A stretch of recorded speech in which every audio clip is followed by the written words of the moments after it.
তখন স্টুডেন্ট মোটামুটি ভালো ছিলাম, আচ্ছা মানে সবার একটা এক্সপেকটেশন ছিল যে আমি ভালো কিছু করব, কিন্তু আমার পড়াশোনা ভালো লাগতো না। আচ্ছা কি ভালো লাগতো? আমার হচ্ছে ঘুরতে ভালো লাগতো। আমার মা হচ্ছে পরিবার পরিকল্পনা সহকারী, আচ্ছা ফ্যামিলি প্ল্যানিং এ চাকরি করতো। আম্মু সকালে অফিসে চলে যেত, আচ্ছা আব্বু আব্বুর কাজে ব্যস্ত। আমি স্কুল থেকে এসে ব্যাগটা রেখেই আমি চলে যেতাম বন্ধুদের সাথে ঘুরতে, খেলাধুলা করতে। একদিন আমার মাথায় এরকম আসছে যে আকাশ কোথায় ঠেকেছে, আচ্ছা আমি সেখানে সেটা গিয়ে যাব। দেখে আসবো। আমি প্রায় 4 থেকে 5 ঘন্টা এরকম আকাশ কোথায় মানে শেষ হয়েছে আমি দেখতে, মানে অনেক দূর হাঁটার পর আর কারণ আকাশ পাই না। ছোটবেলায় আমারও যেটা মনে হয় লাবণ্য, যে আমার মনে হতো যে আকাশটা মনে হয় একদম ঢালু হয়ে একটা জায়গায় গিয়ে শেষ হয়েছে। ঠিক আপনারও মনে হয় তেমনটাই আমারও হতো। মনে হচ্ছে যে আকাশটা কোথাও একটা শেষ আছে, আমি ওই শেষ পর্যন্ত যাব। 4 থেকে 5 ঘন্টা হাঁটার পর আমার সন্ধ্যা হয়ে গেছে। আচ্ছা তখন আর বাড়ির কথা মনে পরে, ওখানকার এক লোক আমাকে হচ্ছে বাড়িতে পৌঁছে দিয়ে গেছে। আচ্ছা আচ্ছা বাড়িতে খোঁজাখুঁজি করেনি? বাড়িতে খোঁজাখুঁজি করছে, মসজিদের মাইকে আল্লাহ। বলছে যে কোথায় গেছে। তারপরে কিন্তু আমি বাড়িতে হই কত হই বছর একটা ব্যাপার। বয়স তখন? 8, 9 কিংবা 10, 8, 9 আমি মনে হয় ক্লাস 3 তে পড়ি এরকম। আচ্ছা আচ্ছা একদমই শৈশব কৈশোরের যে মাঝামাঝি সময়টা, সেই সময় আকাশের আসলে শেষ বিন্দুটা ধরতে না পারলেও আকাশের মধ্যে দিয়ে উড়ে বিভিন্ন দেশে আপনি সফর করেছেন, সেই জায়গাগুলো আমরা শুনবো পরে। একটু বাবা সম্পর্কে শুনি। আব্বু আমাকে সময় দিয়েছে, আব্বু হচ্ছে রাজনীতি নিয়ে ব্যস্ত ছিল। আচ্ছা আমার মা হচ্ছে আমাকে সব থেকে বেশি আমার বন্ধু। আচ্ছা আমার কি লাগতো বাবাকে বললে বাবা আমাকে এনে দিত। স্কুলে নিয়ে যাওয়া নিয়ে আসা আচ্ছা এটা মানে আব্বুই করতো। আর আমার সকল আবদার মেটাতো হচ্ছে আমার মা। আচ্ছা আমার মার কারণে হয়তো বা আমি বিশ্ববিদ্যালয়ে পড়াশোনা করেছি। আমার ছোট ভাই ডাক্তার হয়েছে। মানে আমাদের পরিবারের সব থেকে কাছের হচ্ছে মা। আচ্ছা ভাইয়ের সাথে সম্পর্ক কেমন? ভাইয়ের সাথে সম্পর্ক খুবই ভালো। আচ্ছা আমাদের মনে হয় ওই সময়টা বেশিরভাগ পরিবারে এরকম একটা বিষয় হতো যে বাবার সাথে আসলে কেন যেন যোগাযোগটা ঠিকভাবে হতো না, মনের কথা পুরোপুরি বলা যেত না। আর সেই জায়গাটায় মা এই ভূমিকাটা খুব চমৎকারভাবে পালন করতো।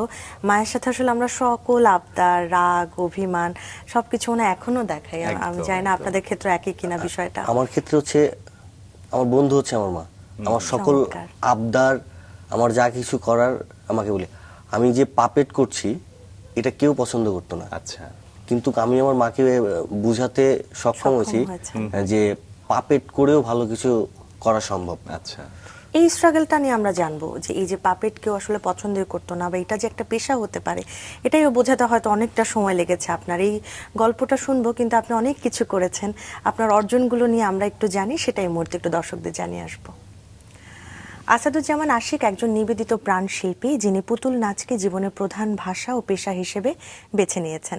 মানব পাচার প্রতিরোধ থেকে শুরু করে শিশুতোষ বিনোদন, বিভিন্ন সামাজিক সচেতনতা তৈরির প্রদর্শনী করে দেশের নানা প্রান্তে ছুটে বেড়ান। বিশ্ববিদ্যালয় জীবনে অধ্যাপক ডক্টর রশিদ হারুনের অনুপ্রেরণায় পুতুল নাচের সঙ্গে তার গভীর সম্পর্ক গড়ে ওঠে। শিশুদের উচ্ছ্বাস তাকে এই শিল্পের শক্তি বোঝাতে শেখায়। 2019 সালে সচেতনতামূলক স্ট্রিট পাপেট শোর মাধ্যমে তিনি কাকতারুয়া পাপেট থিয়েটার প্রতিষ্ঠা করেন। পড়াশোনা শেষ করে পুতুল নাচকেই জীবিকার উৎস হিসেবে গ্রহণ করেন তিনি। এ পর্যন্ত দেশ বিদেশে 1.5 শতাধিক প্রদর্শনী করে দেশের বিভিন্ন প্রান্তে পুতুল নাচ পৌঁছে দিয়েছেন। শ্রীলঙ্কায় অনুষ্ঠিত সার্ক পাপেট্রি ফেস্ট সহ আন্তর্জাতিক মঞ্চ তার উপস্থিতি রয়েছে। সাভারের ইসলামনগরে গড়ে তুলেছেন নিজস্ব স্টুডিও, যেখানে পুতুল তৈরি ও প্রশিক্ষণের কাজ হয়, পাশাপাশি অনলাইনেও পুতুল বিক্রি করছেন। আমরা এগুলো নিয়ে কথা বলবো। তার ছোটবেলায় ছিলাম, সেখানে আবারও ফিরছি। শুনছিলাম মায়ের কথা, বাবার কথা, এবং সে সময় আসলে বোঝাতে সক্ষম হয়েছেন যে আপনি এই কাজটি, এই পেশাকেই নিতে চান আপনি বড় হয়ে। আপনার ক ভাই বোন ছিলেন এমনিতে? আমার হচ্ছে 2 ভাই। আচ্ছা, তার মধ্যে আপনার বড় ভাই, আপনি বড়, আমি বড়, আর আপনার ছোট ভাই ডাক্তার হয়েছে। মানে আপনাকে নিয়ে যে স্বপ্নটা ছিল সেটা আপনার ছোট ভাই পূরণ করেছে।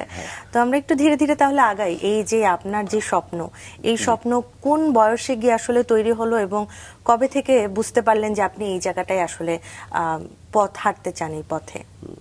আমি হচ্ছে 9, 10 আমি খুব দুরন্ত ছিলাম, পড়াশোনা করতাম না,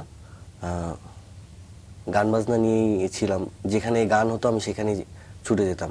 মানে বাউল গানের প্রতি আমার একটা প্রবল ঝোঁক ছিল। কিন্তু আমার একজন শিক্ষক ছিল, উনি হচ্ছে আমার মেন্টর। উনি আমাকে একটা কথা বলতো, যাই কিছু করো, যেটাই করবে সেটাই সেরাটা করতে হবে। তার সাথে অনেক কথা হতো, মানে সে 1 ঘন্টা পড়ালে আধা ঘন্টা আমার সাথে গল্প করতো। আচ্ছা।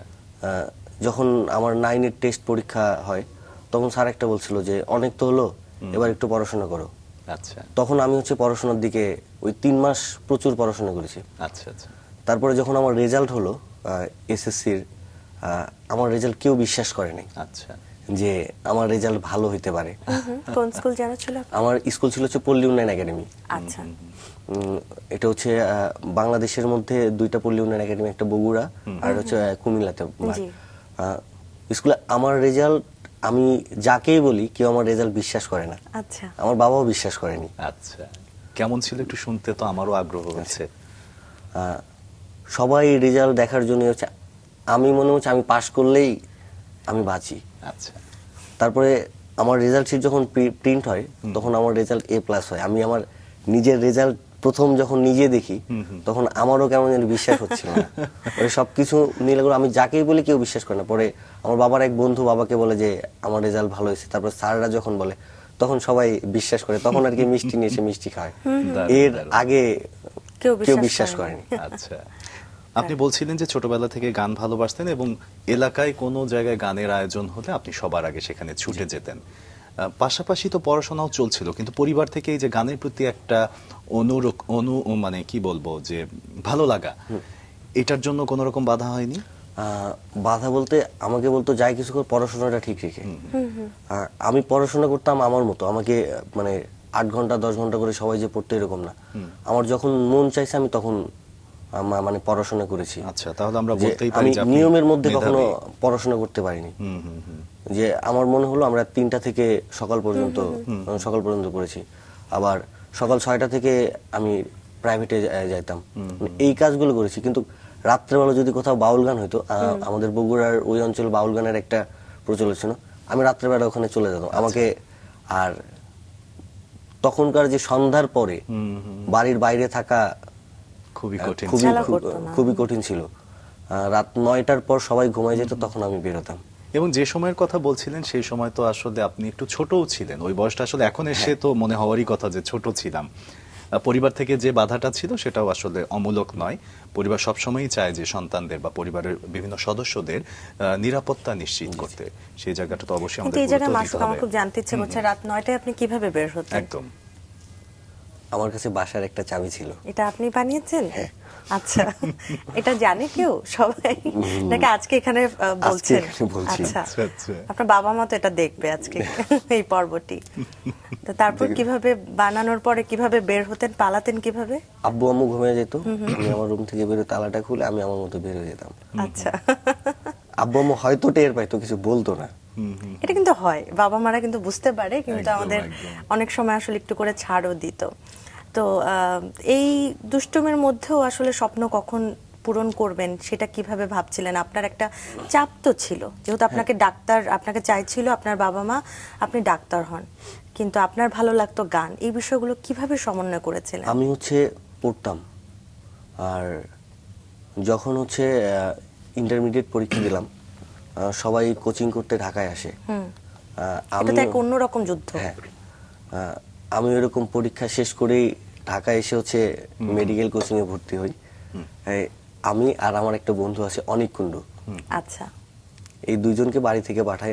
অনিক কুণ্ডু আলাদা মেসে থেকে, আমি আমাদের বন্ধুদের সাথে আলাদা মেসে থাকি। অনিক কুণ্ডু হচ্ছে দুর্দান্ত ছবি আঁকতো। বাহ। ও একদিন বলে যে চল ঢাকা বিশ্ববিদ্যালয়ে যাই। আমি আরও ঢাকা বিশ্ববিদ্যালয়ে যাই। ও মেডিকেল বাদ দিয়ে খসড়া নামে চারুকলার একটা কোচিং সেন্টার ছিল, সে চারুকলায় ভর্তি হয়। আচ্ছা আচ্ছা, আমি ফার্স্ট টাইম মেডিকেল কোচিং এ করি। ও মেডিকেল বাদে চারুকলার কোচিং এ শুরু করলো, ও ঢাকা বিশ্ববিদ্যালয়ে চারুকলায় চান্স পেলো। আচ্ছা, আর আমি ফার্স্ট টাইমে যখন আমার মেডিকেলে চান্স হলো না, আমি সেকেন্ড টাইমের জন্য প্রিপারেশন নিলাম। আচ্ছা আর ভর্তি পরীক্ষার জাহাঙ্গীরনগরে আমি কখনো যাইনি। আচ্ছা, জাহাঙ্গীরনগরে ভর্তি পরীক্ষা দেওয়ার জন্য আমি একটা ফর্ম তুলি। আমার হচ্ছে তখন টেলিটক থেকে আমরা অ্যাপ্লাই করতাম, ওখানে 200 টাকার মতো ছিল, আর এক বন্ধু 50 টাকা দিছে। এই 250 টাকা দিয়ে জাহাঙ্গীরনগরে সি ইউনিটে অ্যাপ্লাই করি যে আমরা সব বন্ধু মিলে ঘুরতে যাব। আর এদিকে অনেকক্ষণ হচ্ছে চারুকলায় পড়াশোনা করে, আচ্ছা। ওর কাছেও মাঝে মাঝে যাই, ওর জীবন একটু দেখে অন্যরকম। একটু অন্যরকম, হ্যাঁ, দেখেও ভালো লাগে। ওর জাহাঙ্গীরনগরে আমি হচ্ছে প্রাইভেট মেডিকেলে পড়বো এরকম সিদ্ধান্ত বাড়ি থেকে নিয়ে তৈরি ফেলে। হয়ে গেছিল। হ্যাঁ। হ্যাঁ। যখন আমি হচ্ছে জাহাঙ্গীরনগরে ভর্তি পরীক্ষা দিতে গেলাম তখন সারাদিন আমি ঘুরেছি, 4টা থেকে পরীক্ষা।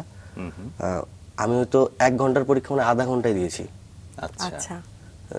তখন হচ্ছে দর্শনের প্রশ্নগুলো আইকিউ ছিল, ওই প্রশ্নগুলো হচ্ছে, আর বাংলা ইংরেজি ছিল 10-10-20। আচ্ছা। এই 10-10-20-এ আমি মনে হয় 18-19 এরকম পেয়েছি।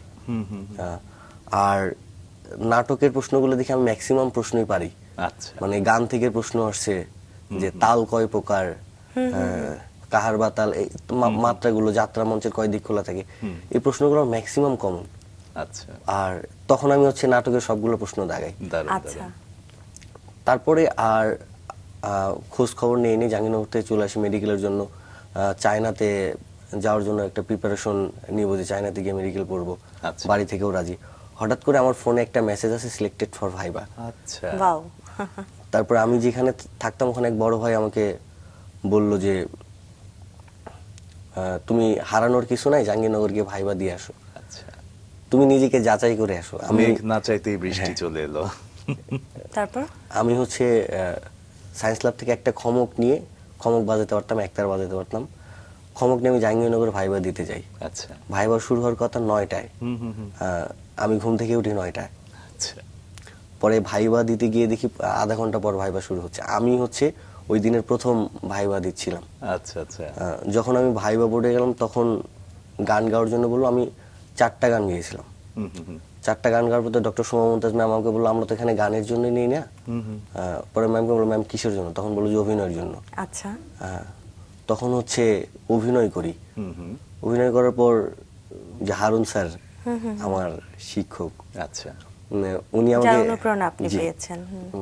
স্যার আমাকে বললো অন্য কোথাও চান্স হয়েছে, আমি বলি না স্যার। পরে বললো যাও, তোমার কোনো কিছুই ঠিক মতো তুমি পারো না, এসব দিয়ে চান্স হবে না। পরে বের হয়ে চলে আসি। পরে হচ্ছে আমাকে নিপ্পন আপু, আমাদের ইমিডিয়েট সিনিয়র, উনি আমাকে ফোন দিয়ে বলে আমার চান্স হয়েছে। তখন আর কি বাড়িতে বলি যে আমি জাহাঙ্গীরনগরে ভর্তি হব। বাড়ি থেকে আর রাজি এটা না না। একটা ইন্টারেস্টিং গল্প, এই যে বাড়িতে প্রথম জানালেন যে আপনি আসলে ডাক্তারি না, আপনি এই মানে এই বিশ্ববিদ্যালয়ে এই বিষয়ে পড়াশোনা করতে চান। কিন্তু এতক্ষণ ধরে আসলে এটা দেখছি আমার কিন্তু এটা নিয়ে খুব জানতে ইচ্ছে করছে, এই দুটো আমারও। নিয়ে, পাপেট দুটো নিয়ে। একটু কি আমাদেরকে বলবেন এটা কি প্রসঙ্গে বা কি ওদের কি কোনো নাম আছে? নাম আছে কিনা? এই যে ওই না, এই যে জি- এটা আমার মনে হয় এটা আপনার কাছে গেলে বেশি ভালো হয়, আমি যেহেতু আসলে এটা ব্যবহারটা সঠিকভাবে জানি না। এই পাপেটগুলো হচ্ছে আমি বাচ্চাদের জন্য তৈরি করি। আচ্ছা আচ্ছা, ওদের কোনো নাম আছে? না, আমরা এটাকে বলি মিউ। ওকে। হ্যাঁ, বিড়ালের মতো দেখতে। আচ্ছা এটা হচ্ছে ডগি। আচ্ছা। বিড়াল অনেক বাচ্চারাই পছন্দ করে। হ্যাঁ। আর হচ্ছে প্রাণীদের প্রতি যে বাচ্চাদের আবেগ, এটাকে আমরা হচ্ছে কাজে লাগিয়ে কাজ করার চেষ্টা করছি। বাচ্চাদেরকে যখন এটা দিয়ে গল্প বলি তখন বাচ্চারা খুব মজা পায়। আচ্ছা হ্যাঁ, আমার নাম ডগি। আমি আজকে অনেকগুলো ছড়া শিখেছি।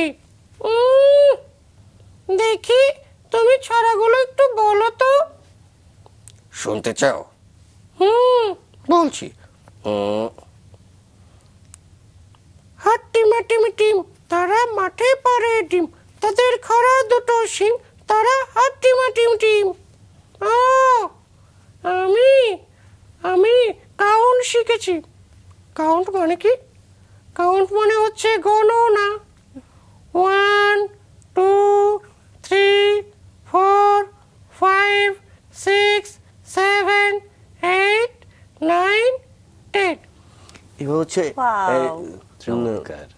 দুইটা ক্যারেক্টারতে বাচ্চাদের সাথে গল্পগুলো ওরা কাউন্টিং শিখছে, ট্রু। ছড়া শিখছে, আবার দুইজনে ঝগড়া করে।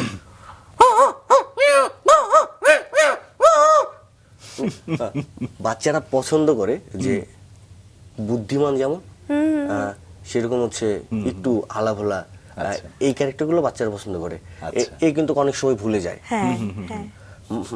বাচ্চারা তখন মনে করে দেয় তুমি যে কাউন্টিং করলে তোমার কাউন্ট হচ্ছে ঠিক হয়নি। আচ্ছা। তখন আমরা বলছি বন্ধুরা এই বলে তো 2 আর 2 যোগ করলে কত হয়? 5 হয়, 5 তো এই যে ভুল হলে ওরা আবার কারেকশন করে দেয়। তখন কিন্তু বাচ্চাদের সাথে আমার যখন মানে শিশুদের সাথে আমাদের যখন যোগাযোগটা তৈরি হয়ে যায় তখন কিন্তু ওরা কারেকশনটা করে দিচ্ছে। আচ্ছা, আমরা একটি কথা এখন যেমন প্রায়ই বলে থাকি যে আনন্দে আনন্দে শেখা, সেই বিষয়টাই জি। আসে। যখন জানে যে নাটক ও নাট্যতত্ত্বে পড়বো তখন অনেকে নাটক ও নাট্যতত্ত্ব বিষয়টাই জানতো না। এটা কোন সময়ের কথা বলছেন? 2014 আচ্ছা। 14 ডিসেম্বর মাসে। তারপরে সবাই খোঁজ খবর নিল, আর আমি এদিকে শিল্পকলায় নাটক দেখতাম। আচ্ছা। যখন হচ্ছে আমি কোচিং করি, আমার বন্ধু আছে তীর্থ, মানে আমার জীবনে বন্ধুদের ভূমিকা অনেক। তীর্থ হচ্ছে আমাকে নিয়ে গিয়ে শিল্পকলায় নাটক দেখাতো। আমরা প্রচুর নাটক দেখেছি। পরে বাড়িতে বললাম যে এরকম এখান থেকে পড়ে, নাটক থেকে পড়ে ডাক্তার, ইঞ্জিনিয়ার আর উকিল ব্যতীত সবকিছু হওয়া সম্ভব। আচ্ছা। একদমই তাই। তারপর বাড়িতে অনেক বোঝানোর চেষ্টা করে, রাজি হচ্ছে না। আমার কাছে তখন টাকা ছিল 9,000, ভর্তি হতে টাকা লাগবে হচ্ছে 14,000। আচ্ছা। তখন হচ্ছে আমি ওই যে তীর্থকে বলি, তীর্থ ভর্তি হবো, টাকা লাগবে। ও বললে যে আমি টাকার ব্যবস্থা করব। তার আগে আন্টির সাথে কথা বলি। তারপরে যে আমি বললাম আমার সকল আবদারের জায়গা মা, আম্মুকে গিয়ে বলি যে এরকম ভর্তি হব। আমার আরেক বন্ধু আছে মজনু, ও আমার খুব ভালো বন্ধু। আমরা সবাই মিলে আম্মুকে গিয়ে রিকোয়েস্ট করি যে এরকম ভর্তি হবো। তখন আমি বললাম আচ্ছা ঠিক আছে। আম্মু তখন রাজি হয়। আচ্ছা। আম্মু তখন মানে ভর্তি হওয়ার জন্য টাকা পয়সা দেয়। আমি তখন জাহাঙ্গীরনগরে এসে প্রথম ভর্তি হই। কিন্তু এই জায়গাতে একটু থামাবো যে বাবার রিয়াকশনটা কেমন ছিল? বাবার কোনো রিয়াকশন নেই। আচ্ছা, চাইছে ভর্তি হোক। আচ্ছা, বুঝতে পেরেছি। আব্বুর ইচ্ছা যে মেডিকেলে পড়লে ভালো। এখন ও যেহেতু চাচ্ছে যে মানে এক প্রকার সন্তানের ইচ্ছেকে প্রাধান্য দেওয়ার দিচ্ছে, যে ব্যাপারটা, সেটা বাবার মধ্যে ছিল। তারপর জাহাঙ্গীরনগরে ভর্তি হলাম। এরপরেও আম্মু মাঝে মাঝে বলে দেখ কি করবি, মেডিকেলে না হয় ভর্তি হ, প্রাইভেটে ভর্তি হ। 6 মাস যাওয়ার পর আমি বিভাগের চাপ, আর তখন প্রচুর কাজ করতাম, মানে প্রচুর সিনিয়রদের সাথে কাজ করা হতো। মানে তখন র্যাগিং যে বিষয়টা জাহাঙ্গীরনগরের, আচ্ছা। র্যাগিং এর মতো ছিল না, কিন্তু একটা চাপ ছিল। তখন আর কি চলে যাব যে জাহাঙ্গীরনগরে আর থাকবো না। আচ্ছা। তখন আমার বন্ধু উচ্ছ্বাস, ওটা বলে যে মেডিকেলে পড়ার ইচ্ছা ছিল, ওখানে চলে যাবো, আর তোদের সাথে থাকবো না। ওরা তখন সবাই মিলে একদিন বলে যে না থাক। আচ্ছা। এইভাবেই আমি ফিক্সড করলাম যে আমি জাহাঙ্গীরনগরে পড়ছি। তো সিনিয়রদের নাটকে আমাদের হচ্ছে কাজ করতে হয়, মানে যারা ডিরেকশন মাস্টার্স থেকে ডিরেকশন অ্যাক্টিং নেয় তাদের সাথে কাজ করা শুরু করি। আর নাটকে মঞ্চে ওঠা আমি শিখেছি হচ্ছে অর্ক স্যারের হাত ধরে। আচ্ছা। ইউসুফ হাসান অর্ক স্যার, তিনি হচ্ছে মানে আমার ডিপার্টমেন্টের ভিতরে প্রোডাকশন ম্যানেজার যদি বলে, এই কাজটা হচ্ছে অর্ক স্যার আমাকে হচ্ছে প্রথম বর্ষেই হচ্ছে শেখালেন। এবং তার 2-3টা প্রোডাকশনের আমি হচ্ছে প্রোডাকশন ম্যানেজার। অর্ক স্যার নাটকের খুঁটিনাটি বিষয়, মানে কোনোটা ভুল হওয়া যেত না। আচ্ছা। এবং আমার একটা জিনিস অর্ক স্যারের কাছ থেকে শিখেছি, সেটা হচ্ছে টাইম। আচ্ছা। Time management. মানে যদি কাউকে কথা দেই যে আমি 9টায় যাব, আমাকে 8:59 যাইতে হবে। আমার থিয়েটার কল আমাকে এই জিনিসটা শিখিয়েছে। স্যারের সাথে কাজ করবো। পাপেটে যুক্ত হওয়ার কথাটা বলে, এটা খুব মজার একটা গল্প। অবশ্যই। কিন্তু তারও আগে মনে হয় আরেকটা বিষয়ের সাথে আপনি যুক্ত হয়েছিলেন, সুস্বর। হ্যাঁ, একটু সেই গল্পটা শুনি আগে। সুস্বর হচ্ছে হলো জাহাঙ্গীরনগরে গানের একটা দল, টিএসসি কেন্দ্রিক সংগঠন। সুস্বরে শুভদা, কিশোর ভাই, ঋষিদ দা, তারা হচ্ছে গান গাইতো। আমাদের হচ্ছে ক্লাস শুরু হওয়ার কথা ছিল হচ্ছে জানুয়ারি মাসে। সে আমাদের ক্লাস শুরু হচ্ছে মার্চ মাসের 28 তারিখ। এই টাইমটাতে আমি হচ্ছে জাহাঙ্গীরনগরে চলে আসি। আচ্ছা। কিশোরদার সাথে থাকি, এবং ফকির সাহেব নামে আমার একজন ইমিডিয়েট সিনিয়র আছেন, বাউল গান গায়। আচ্ছা। মানে সে ক্যাম্পাসে তার কাজই ছিল বিভিন্ন জায়গায় যাইতো আর গান গাইতো। তখন ফকির ভাইয়ের সাথে পরিচিত, ফকির ভাই আমার হলে থাকবি। আমি ফকির ভাইয়ের হলে থাকি, আর ওই যে সুস্বরে গিয়ে গানের প্র্যাকটিস হয়, গানের প্র্যাকটিস করি। আর ফকির ভাই হচ্ছে মানে সে পীর, তাদের পীর বংশীয় জায়গা থেকে, তার ভিতরে পীরের ওই ইয়েগুলো তার মধ্যে ছিল। আচ্ছা। আমিও বাউল গান পছন্দ করি, সে তার সাথে মানে শিষ্যের মতো ঘুরি। আচ্ছা। সেও নানান রকম অভিজ্ঞতা হয়েছে আসলে আপনার। এরকম ঘুরে ঘুরে সুসরে যুক্ত হলাম। সুসরে হচ্ছে মানে আমার ক্লাস শুরু হওয়ার আগেই আমি সুসর থেকে গানের প্রোগ্রাম করি। আচ্ছা, মানে তখন সুসর থেকে প্রথম মানে আমি সেলিম আলদের মুক্ত মঞ্চে উঠে গান গাই। দারুণ। আসলে অভিনয় বা নাট্যকলা এমন একটি বিষয় যেখানে তানিস্লাবস্কি থেকে শুরু করে আপনি ব্রেটল ব্রেট সবই জানতে পারছেন, এটা তো গেল তত্ত্বগত জায়গায়, কিন্তু একই সাথে 16 কলা সবকিছু সম্পর্কে আপনার ধারণা রাখতে হচ্ছে। এই যে একটা জার্নি, এটাতে নিশ্চয়ই আপনার মধ্যে একটা বোধ তৈরি হয়েছিল নতুন করে, যেটা আগে ছিল না। সেই বোধের জায়গাটা একটু শুনবো। নাটক আমাকে মানুষ হতে শিখেছে। মানে আমি একজন মানুষের চরিত্র ধারণ যখন করছি, তার দুঃখ কষ্ট বেদনা এই জায়গায় যখন আমি নিজে উপলব্ধি করতে পারছি, সেই জায়গা থেকে যারা শিল্প সাহিত্য করে আমার মনে হয় তারা মানুষের কোনো ক্ষতি করতে চাইবে না। মানে নাটক আমাকে এই বোধটা শিখেছে যে আমার দ্বারা কারো ক্ষতি হবে না। এবার চমৎকার পাপেটের গল্পে বলেছে। আসি, যেটা আপনি শুরু করতে চাচ্ছিলেন এবং যেটা নিয়ে আপনার জীবন। হারুন স্যার হচ্ছে খুবই মানে রাগী। যে মানুষটা বলেছে তুমি কিছুই পারো না। হ্যাঁ।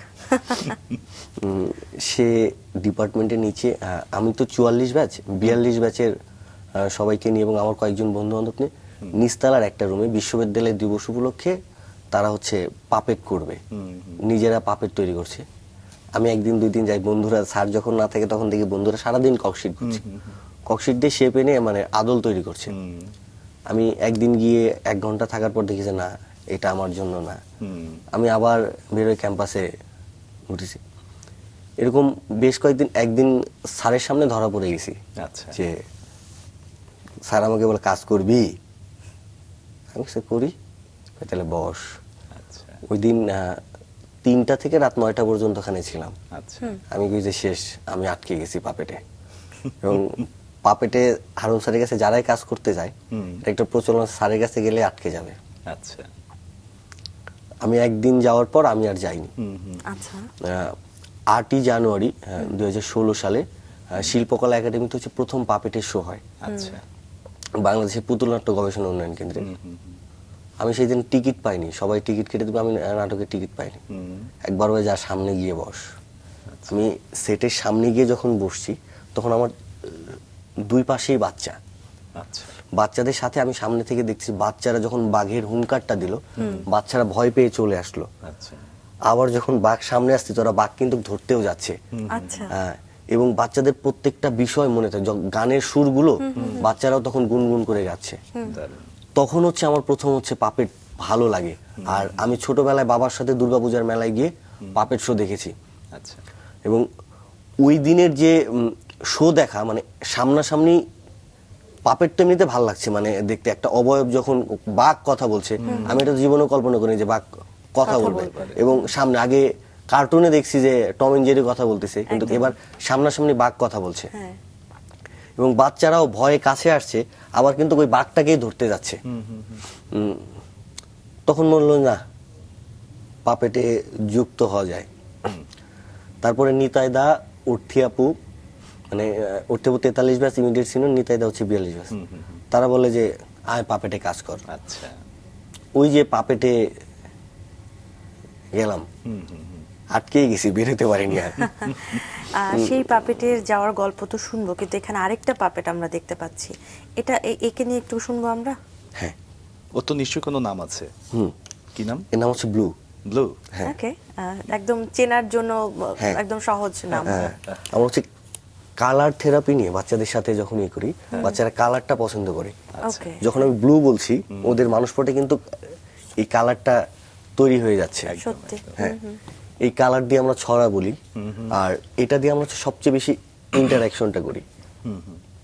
বন্ধুরা, আমার নাম হচ্ছে ব্লু, আমি ক্লাস 3-তে পড়ি, আমার স্কুলের নাম জাহাঙ্গীরনগর স্কুল অ্যান্ড কলেজ। হ্যাঁ, আমাকে কি তোমাদের বন্ধু করে নেবে? অবশ্যই অবশ্যই। আমাকে বন্ধু করে নিলে আমার সাথে কিন্তু কথা বলতে হবে। হ্যাঁ, লাবণ্য বলো। একদম একদম কথা বলবো তো তোমার সাথে। আচ্ছা লাবণ্য আপু, তুমি কি বাবা মাকে ভালোবাসো? আমি বাবা মাকে অনেক ভালোবাসি। হ্যাঁ, তুমি কি এই দেশকে ভালোবাসো? আমি আমার দেশকেও অনেক ভালোবাসি। ও আচ্ছা, তুমি কি পরিষ্কার পরিচ্ছন্ন থাকতে পছন্দ করো? হ্যাঁ, ও তাহলে তো তোমার সাথে আমার বন্ধুত্ব হবে। একদমই তাই। আর একটি কথা, এই তুমি কি মন দিয়ে পড়াশোনা করো? হ্যাঁ, আমি মন দিয়ে পড়াশোনা করার চেষ্টা করছি। তাহলে তো একটু হচ্ছে না। কেন আমি বলো তো তো? একটু দুষ্টুমি করতে বেশি ভালোবাসি। আর পড়ার সময় পড়া, লেখার সময় লেখা, আর দুষ্টুমির সময় দুষ্টুমি। বা এইভাবে হচ্ছে এই পাপেটটা নিয়ে বাচ্চাদের সাথে যখন কমিউনিকেশন করি, বাচ্চারা মজা পায়। কনভারসেশনটা, হ্যাঁ। কনভারসেশনে মজা পায়। আর এই কনভারসেশন হয়ে যাওয়ার পর যখন ওরা আমাদেরকে বন্ধু করে নিচ্ছে, ওদেরকে যে আমরা যে মেসেজগুলো দিব সেই মেসেজগুলো কিন্তু ওরা গ্রহণ করছে। একদম, একদম। ওরা, আমার একটা মেসেজ থাকে যে বাড়িতে মাকে কাজে সাহায্য করতে। হ্যাঁ, আমার মা তো চাকরি করতো, আমি ওখান থেকেই কিন্তু রান্না করা শিখেছি। বাহ। মা আমাকে রান্না করা শিখেছে। আচ্ছা। মানে বাহ। রন্ধন একটা শিল্প। আম্মুর কাছ থেকে আমি রান্না করা, আম্মু যখন অফিসে যাইতো তখন দেখতো যে এইভাবে ডিম ভাজতে হয়। আমি 3-4 থাকতে রান্না করাটা শিখে ফেলেছিলাম, মানে প্রয়োজনের তাগিদে। বাহ। আসলে জীবন ঘনিষ্ঠ কিছু কাজ শিখে রাখাটা সবসময় ভালো। সেটা শিল্পের পর্যায়ে যায় তখনই যখন এটাকে নিয়ে আসলে আরো গভীরতার দিকে নিয়ে যাওয়া যায়। তো সেই জায়গা থেকে আপনার আসলে পাপেট শিল্পের যে গভীরতা, এক্ষেত্রে প্রস্তুতি ব্যাপারটা আসলে দারুণ একটা গুরুত্বপূর্ণ বিষয়। আমরা যারা নাটক পছন্দ করি বা থিয়েটার পছন্দ করি, তাদের শরীরছন্দের জায়গাটাও বেশ গুরুত্বপূর্ণ হয়ে দাঁড়ায়। পাপেটের ক্ষেত্রেও আমি সে বিষয়টাই লক্ষ্য করলাম। আপনি কি বলবেন? পাপেট থিয়েটার আর হচ্ছে থিয়েটার, দুইটা একই জিনিস। মানে পাপেট থিয়েটারে একটা অনুষঙ্গ যুক্ত হয়, সেটা হচ্ছে পাপেট। মানে চরিত্রটা হচ্ছে পাপেট। মানে আমি যখন পাপেট প্লে করি, আমার সত্তা এবং পাপেটের সত্তা এক হয়ে যায়। মানে আমাদের নাট্যচিত্র সেলিম আলদিন স্যারের একটা কথা আছে যে দ্বৈত অদ্বৈতবাদ, মানে দুইয়ের মধ্যে এক। আমি এবং পাপেট দুইটা এক হয়ে গিয়ে আমরা যখন পাপেট প্লে করছি, আমি বিশ্বাস করছি যে এই পাপেট আর আমি দুইজন এক, তখনই আমার থিয়েটারটা হচ্ছে। এবং নাটকে যা যা হয় পাপেটে সব জিনিসটাই হয়। একই বিষয় হয়। আমরা কি বিষয়টা এভাবেও বলতে পারি যে নিজস্ব যে ব্যক্তি মানুষটাকে ছাপিয়ে অন্য একটা চরিত্র ধারণ করা, যেমন পাপেটের চরিত্রটা ধারণ করা, সেটাই তো আসলে থিয়েটার, তো এই বিষয়টাই সহজ সেটাই। হবে। আমি একটু বলি যে আমি যখন বাঘের চরিত্র অভিনয় করছি, যখন আমি বাঘের মতো কণ্ঠ দিচ্ছি, মানুষ তো বিশ্বাস করছে যে ওটা বাঘই কথা বলছে, কিন্তু আমি তো নিজেকে বাঘটাই মনে করছি। মানে সত্তা, দুইটা সত্তা আমার এক হয়ে আমি তখন এটা প্লে করছি। পাপেট থিয়েটার সবচেয়ে মজার বিষয় হচ্ছে পাপেট তো প্যাডাগজিক্যাল টুলস। যখন আমি শিক্ষার মাধ্যম হিসেবে পাপেটকে ব্যবহার করছি, তখন আমি আমার নাটকের যে ব্রেকটের থিওরি, ইসলাম সাবস্কের থিওরি, এই থিওরিগুলো আমি অ্যাপ্লাই করতে পারছি। যখন আমি কনভারসেশনে যাচ্ছি, তখন আমি পাচ্ছি ব্রেক যেরকম মানুষকে রাস্তা থেকে তুলে মিছিলে নিয়ে যেত, পাপেট এরকম যে ভেঙে দিয়ে যখন বাচ্চাদের সাথে কমিউনিকেশন করে, তখন ক্লাউডটা আরো বেশি হয়। আপনার গল্প তো শুনবো, কিন্তু দেখতে পাচ্ছি যে দুজন নতুন অতিথি, একটু পরিচয় হই। এ হচ্ছে নানি নানি আচ্ছা। বা দাদি, দাদি আর এ হচ্ছে নাতি। নাতি। আচ্ছা। আমাদের বাংলাদেশের পরিবারতন্ত্র যেটা, সেই পরিবারতন্ত্র কিন্তু ধীরে ধীরে কমে যাচ্ছে। আমরা কিন্তু নানি দাদিকে পাচ্ছি না একদম। এবং আমাদের গল্প কিন্তু বলতো নানি কিংবা দাদি, ঠাকুরমা, এরা, কিংবা আমরা ঠাকুরমার ঝুলিও পড়ে থাকতে পারি। আমরা পুতুলের গল্পগুলো এভাবে সাজাই যে নানি কিংবা দাদির কাছে গল্প শুনছে, দাদি নতুন নতুন গল্প নতুন ভাবেই উপস্থাপন করছে। যেরকম ঘুমানোর আগে যারা দাদির কাছে ঘুমায়, দাদি কিন্তু তাদেরকে নতুন গল্প দিয়েই প্রত্যেকদিন ঘুম পাড়ায়। যে আমি আমার দাদির কাছে শুনেছি, কিংবা আমার নানি হচ্ছে গল্প বলতো, যে নানির কাছে শুনছে তুমি গল্প না বললে আমি ঘুমাবো না। আচ্ছা, আজকে নানিও কি গল্প বলবে? হ্যাঁ, আজকে নানিও গল্প বলবে। কি গল্প বলবে? আচ্ছা। নানি যখন গল্প বলবে, নানির প্রত্যেক সময় নতুন নতুন গল্প নানির আচ্ছা, আচ্ছা। মনে আসে। তাহলে শুনি নানির গল্প এবং নাতির গল্প। হ্যাঁ। নানি, নানি, তুমি আমাকে আজকে একটি গল্প শোনাও না। আমি এই গল্প আমার বন্ধুদেরকে গিয়ে বলবো। তুমি তো মুক্তিযুদ্ধ দেখেছো, সেই মুক্তিযুদ্ধের গল্পটা আমাদের একটু বলো না। হ্যাঁ রে ভাই, তোকে তো এই কথাটাই বলবো। 1971 সালে আমি এই মুক্তিযুদ্ধে যোগ দিই। তোর নানা ভাইয়ের সাথে আমিও গিয়েছিলাম। আমরা গিয়ে ট্রেনিং করি। ট্রেনিং শেষে এই দুই হাতে আমি অস্ত্র তুলে নিই। তারপর যুদ্ধ করি। হ্যাঁ, শোন রে ভাই, যুদ্ধ করা এত সহজ ছিল না। অনেক কষ্ট করে আমরা যুদ্ধ করেছি, আর তোদের কাছে এনে দিয়েছি এই স্বাধীনতা।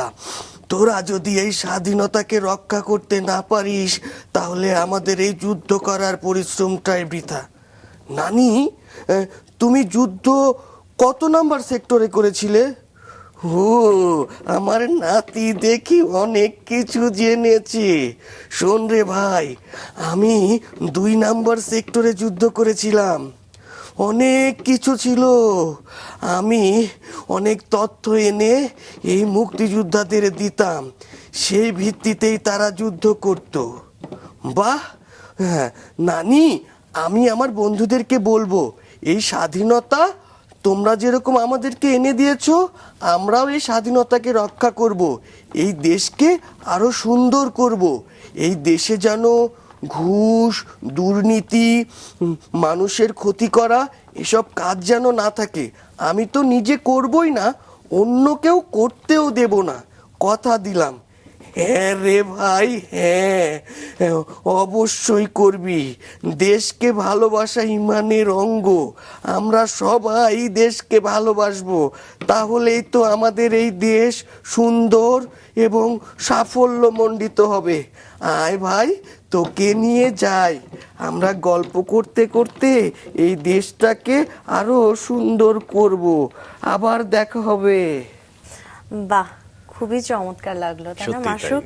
এত চমৎকার একটি দুজনের কথোপকথন, এত ভালো লাগলো এবং সেই সময়টা অনুভব করা যাচ্ছিল এবং কেন যেন মনে হচ্ছিল ওই একদম সত্যি সত্যি দুজন মানুষের কথা অনুভব করা যাচ্ছিল এবং আপনি সেটা ধারণ করেন একেবারেই। আমি নিজে যদি বিশ্বাস করি, তাহলে অন্যও বিশ্বাস করবে।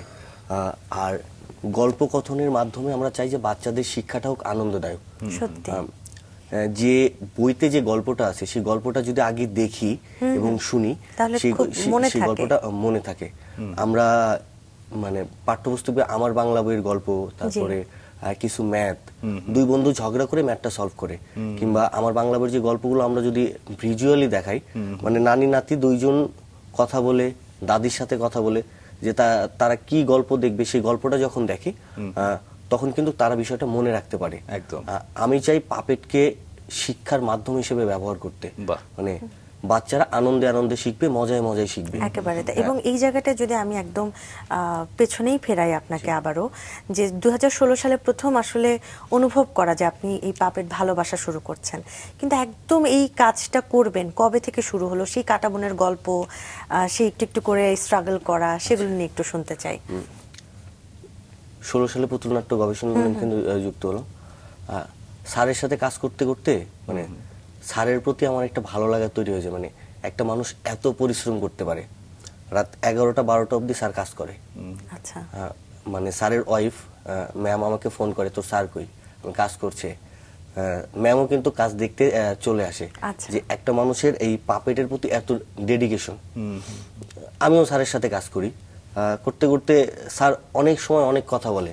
মানে স্যারের সাথে কথা বলতে বলতে হয়তো আমার পুতুলের প্রতি আরো স্যার অনেক, মানে স্যার ট্রেডিশনকে মেনটেন করে। আচ্ছা। যে আমাদের ট্রেডিশন হচ্ছে সুতা পাপেট।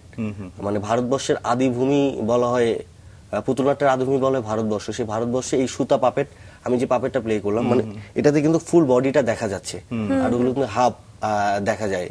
আর আমি যে পাপেট গুলো সিসিম স্ট্রিটের পাপেট, এটা কল্পনা রাজ্যের পাপেট, কিন্তু এটা কিন্তু আমাদের অ্যাজ লাইক রিয়েলিস্টিকে বলা যায়।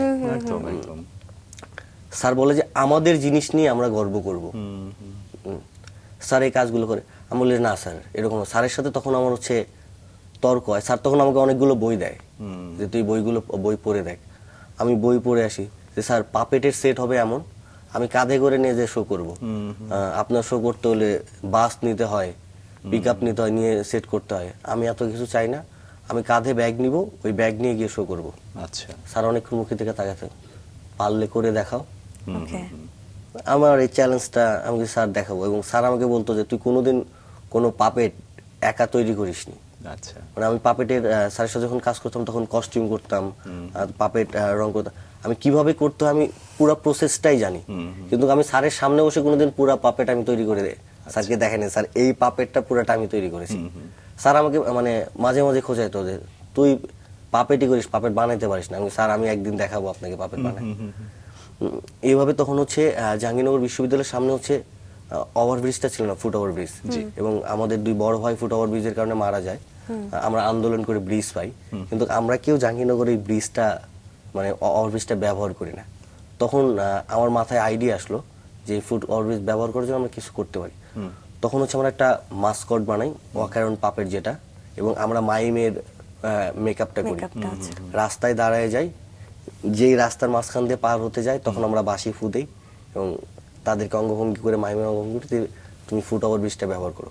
ও যখন ফুট ওভারব্রিজটা ব্যবহার করে নিচে নামছে তখন একটা পাপেট তাকে একটা গোলাপ ফুল দিয়ে বলছে যে ফুট ওভারব্রিজ ব্যবহার করার জন্য আপনাকে ধন্যবাদ। এই কাজটা অনেক সাড়া ফেলে। তারপর আমার বন্ধু বান্ধব যারা ছিল তারা বলে যে পাপেটটাই কর। আর পাপেটের যখন আমি শো করতাম, আমি হচ্ছে প্রান্তিক অঞ্চলে চলে যেতাম। আচ্ছা। মানে ময়মনসিংহের হালুয়াঘাট, নেত্রকোনা, আদিবাসী স্কুল আছে, তারপরে আদিবাসীদের জায়গা আছে, ওইখানে গেলে পাপেট করলে ওনারা থাকতেও দিচ্ছে এবং ঘুরতেও পারতেছি আমি। আচ্ছা। ডাচ বাংলা একমাত্র স্কুল। ওখানে হচ্ছে ঢাকা শহর থেকে বিভিন্ন বাচ্চাদেরকে নিয়ে যে ওখানে রাখে এবং রেখে পড়াশোনা করায়। এক বাচ্চা হচ্ছে ওকে মানে কমলাপুর থেকে রেস্কিউ করেছে। আচ্ছা। সেই বাচ্চা হচ্ছে প্রচন্ড নেশাগ্রস্ত। আচ্ছা। ওইখানে গিয়ে ওদের সাথে যখন শো করি, ওদেরকে দিয়ে পাপেট বানাই, ও মানে 4 দিন পর প্রথম আমাদের সাথে ফ্রিলি কথাবার্তা বলছে। এবং আমি যখন আসি তখন আমার পাপেটের ব্যাগ হচ্ছে প্রায় 4 ফিট লম্বা। ওই পাপেটের ব্যাগ ও কাঁধে করে নিয়ে আমাদেরকে গাড়িতে উঠাই দিছে যে আবার আসবেন। ও এখন ক্লাস 7-এ পড়ে। দারুণ দারুণ। 2019 সাল 26 আগস্টের সেই প্রথম স্ট্রিট শোর ব্যাপারে একটু শুনতে চাই। আচ্ছা, প্রথম স্ট্রিট শো ওই যে রাস্তার মাঝখানে দাঁড়িয়ে যে আমরা এটাই প্রথম। দারুণ দারুণ। তারপরে হচ্ছে আমরা কিছু পাপেট মেক করে আমরা হচ্ছে ট্যুর দিই। আর আমি আমার ডিপার্টমেন্টে হচ্ছে সিনিয়র জুনিয়র সবার কাছে জনপ্রিয় বলা যায়। আচ্ছা। এবং আমি সবাইকে পিক করি, চল একটা শো আছে, ঘোরা ফ্রি। আচ্ছা। আমরা 3-4 জন মিলে একসাথে ঘুরতে যাই, মানে শো তো করি 1-1.5 ঘন্টা। সেটাই। তারপরে কিন্তু আমরা ঘুরতে পারতেছি এবং সবাই আমার সাথে এগ্রি করে। তখন হচ্ছে আমরা 3 জন মিলে আর কি প্ল্যান করি। আমি, আমার ইমিডিয়েট জুনিয়র হচ্ছে প্রণয় সরকার, আচ্ছা। আর তার জুনিয়র হচ্ছে শানু। আমরা 3 জন মিলে প্ল্যান করি যে আমরা কাকতাড়ুয়া পাপেট থিয়েটার এরকম প্রতিষ্ঠা করছি। আচ্ছা। আর যখন করোনা শুরু হলো তখন সবাই বাড়িতে। আচ্ছা। জুবাইয়ের কিশোর নামে আমার এক ছোট ভাই, ও 47 ব্যাচের। ওকে বলি যে জুবাইয়ের এরকম আমি তো পাপেট করতে চাই, এরকম আমাকে শুনে, ভাই তাহলে আমি চলে আসতেছি, আমরা কালকে থেকে কাজ শুরু করি। আমি বলি আচ্ছা চলে আয়। তখন হচ্ছে আমরা করোনার সময়ে মানে বাংলাদেশে যে কয় ধরনের পাপেট প্লে হয়, আমরা সেই রকম করে আমরা চেষ্টা করছি যে আমরা পাপেট গুলো তৈরি করতে। আচ্ছা। মানে করোনার সময় আমি পরিপূর্ণভাবে একটা পাপেট কিভাবে মেক করতে হয়, তখন তো ঘর থেকে বের হওয়া ছিল না, তখন আর কি পাপেটের কাজগুলো করেছি।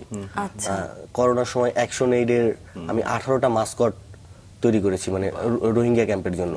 মানে ওইটা হচ্ছে আমার জীবনের সবচেয়ে বড় চ্যালেঞ্জ ছিল এবং আমি ওখান থেকে মানে কাজ শিখতে পেরেছি এবং নিজেকে যাচাই করতে।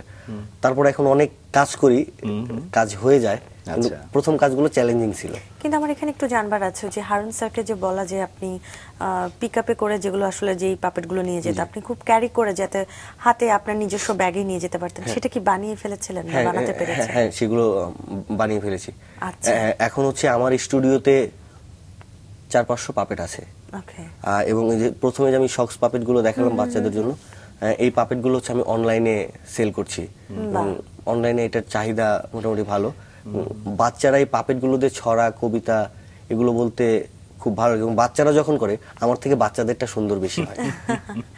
কিন্তু এবার সেই স্ট্রাগলের গল্প জানতে চাই, যেখানে আসলে সামাজিক পারিপার্শ্বিক মানুষগুলোই আসলে আপনাকে পিছিয়ে ফেলাতে চায়। আসলে আমাদের ক্ষেত্রে যেটা হয়, আমরা কোনো একটা কিছু করতে গেলে পারিপার্শ্বিক অনেক কথা আমাদেরকে অনেক পেছনে নিয়ে যায়।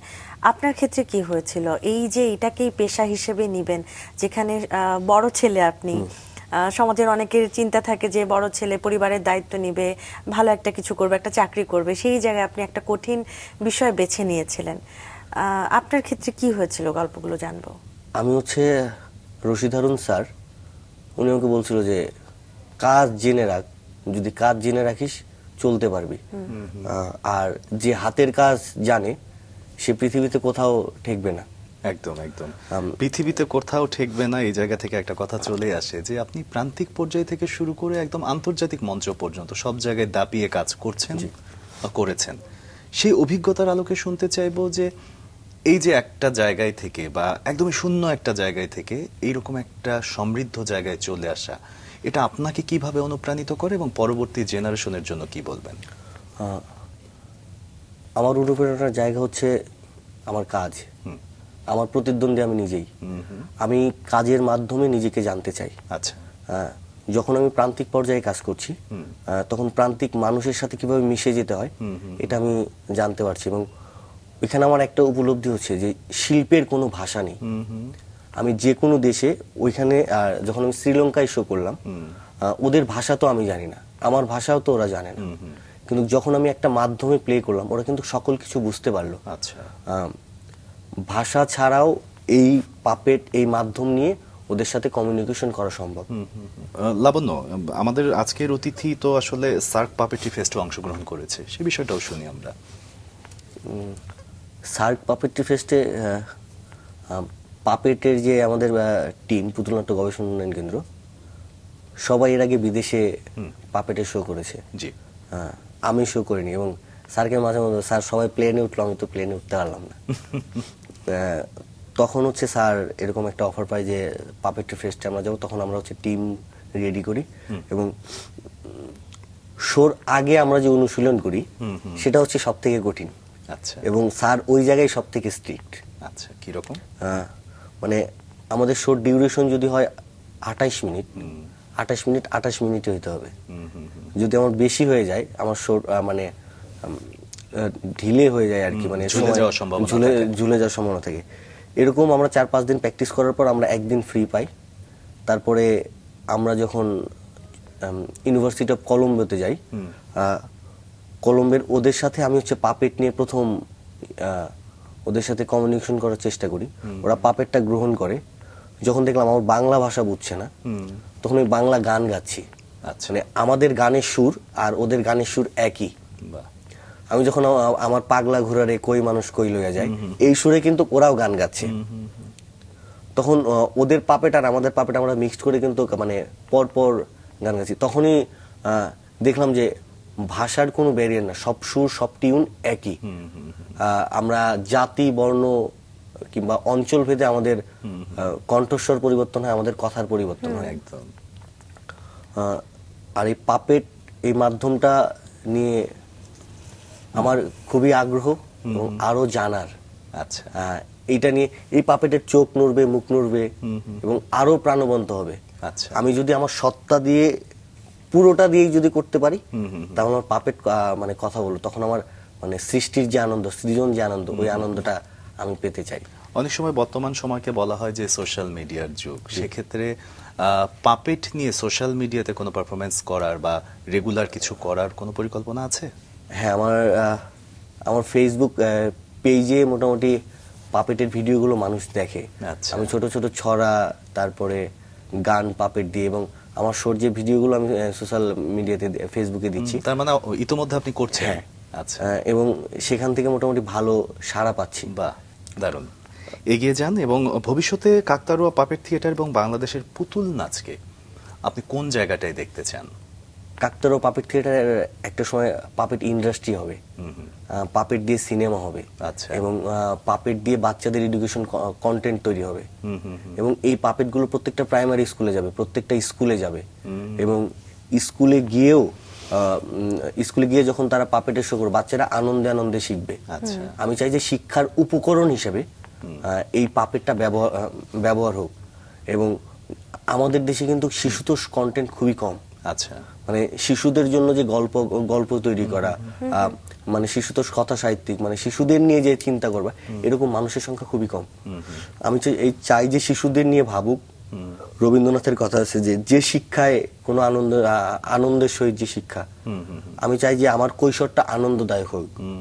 আমি ছুটে বেড়াই, যে আমি যেটা করতে পারিনি, আমার সন্তান যখন পৃথিবীতে আসবে আমি যেন তাকে ওই শৈশবটা দিতে পারি যে শৈশবটা আমি কল্পনা করি, যে শৈশবে আমি ছুটে বেড়াবো, আমি খেলবো, আমি মাঠে যাব।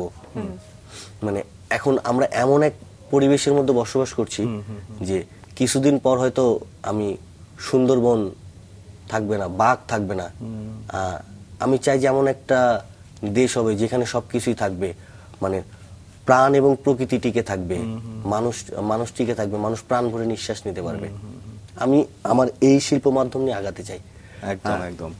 প্রাণ ভরে নিঃশ্বাস নেওয়ার কথা যেহেতু বলছিলেন, যে প্রাণ ভরে নিঃশ্বাস নিতে চাইলে মানুষ আসলে প্রাণ থেকে যে কাজগুলো করতে চায় সেই কাজগুলো করতে দেওয়া উচিত। এবং আপনি যেমনটা করছেন, ছোটবেলা থেকে আপনি চেয়েছেন যে পাপেট্রি নিয়ে কাজ করতে, এবং আপনি একটা সময় এসে সেটা পদ্ধতিগতভাবে শিখে এখন কাজ করছেন। বর্তমান সময়ে আসলে পাপেট্রিকে পদ্ধতিগতভাবে শেখার কি কি জায়গা আছে, বা কোনো জায়গা আছে কিনা? পদ্ধতিগত শেখার জন্য জাহাঙ্গীরনগর বাংলাদেশের পুতুলনাট্য গবেষণা কিন্তু সেখানে তো একটা বয়সের পর গিয়ে ভর্তি হতে হচ্ছে। আমরা মাঝে মাঝে কিছু ওয়ার্কশপ করি বাচ্চাদের জন্য, এবং জল পুতুল puppet, Dhaka puppet theatre, inventors puppet, এই পাপেটের দলগুলো কিন্তু এখন কাজ করছে। এবং ডক্টর রশিদ হারুন স্যার চেষ্টা করছে যে শিক্ষার মানে মাধ্যম হিসেবে পুতুলকে ব্যবহার করার। তিনি কিন্তু প্রাতিষ্ঠানিক পর্যায়ে জাহাঙ্গীরনগর বিশ্ববিদ্যালয়ে একটা পাপেট সেন্টার করার চেষ্টা করছে, যেখানে মানুষ মাস্টার্স করতে পারবে, শিক্ষার্থীরা মাস্টার্স করতে পারবে, এবং স্কুলের শিক্ষকরা সে ট্রেনিং নিতে পারবে, নিয়ে তাদের স্কুলে গিয়ে বাচ্চাদেরকে শেখাতে পারবে। 6 মাসের 1 বছরের কোর্স থাকবে। আচ্ছা। এরকম ভাবে চেষ্টা করছি। আর আমি চেষ্টা করছি যে বাচ্চাদেরকে যেরকম গান নাচ শেখে, এরকম বাচ্চারা পাপেট শিখবে। আরেকটা মজার ব্যাপার বলি, বাংলাদেশে ক্যান্সার আক্রান্ত বাচ্চাদের জন্য পাপেট থেরাপি ব্যবস্থা হচ্ছে। স্পেয়ার নামে একটা সংগঠনের সাথে আমি কাজ করি। ঢাকা মেডিকেল সহ অন্যান্য মেডিকেলে যে বাচ্চাগুলো ক্যান্সার আক্রান্ত, তাদের মেন্টাল হেলথ মানে তাদের মানসিক স্বাস্থ্যের জন্য পাপেট দিয়ে কিন্তু তাদেরকে একটা থেরাপি দেওয়া হচ্ছে। তারা মানে একটু রিলিজ পাচ্ছে, মানে আনন্দ পাচ্ছে, তারা কিছু সময় কষ্ট ভুলে থাকতে পারছে এই কাজগুলো। এবং পাপেট দিয়ে অটিজমে কিন্তু বিভিন্নভাবে কাজে লাগছে। যে কালার থেরাপি, যে বাচ্চাগুলো একটু বুদ্ধি প্রতিবন্ধী, তারা কিন্তু পাপেটকে গ্রহণ করছে। পাপেটকে তারা প্রথমে ভয় পাচ্ছে এবং তারা দেখছে অবিকল তাদের মতো মানুষ। এই জায়গাগুলোতে যদি আমরা আরো ট্রেনিং নিতে পারি, আমরা আরো জানতে পারি, তাহলে আরো সমৃদ্ধ হবে। বাহ। অবশ্যই আপনাদেরকে অনেক অনেক ধন্যবাদ এমন চমৎকার কিছু উদ্যোগ নেবার জন্য, এবং আমাদের এই প্রজন্ম আমাদের এই সংস্কৃতি ধরে রেখেছে, এটা আমাদের জন্য ভীষণ ভালো লাগার। আপনার জন্য অনেক অনেক শুভকামনা। আমাদেরকে সময় দেবার জন্য অনেক ধন্যবাদ। ধন্যবাদ। ভালো থাকবেন।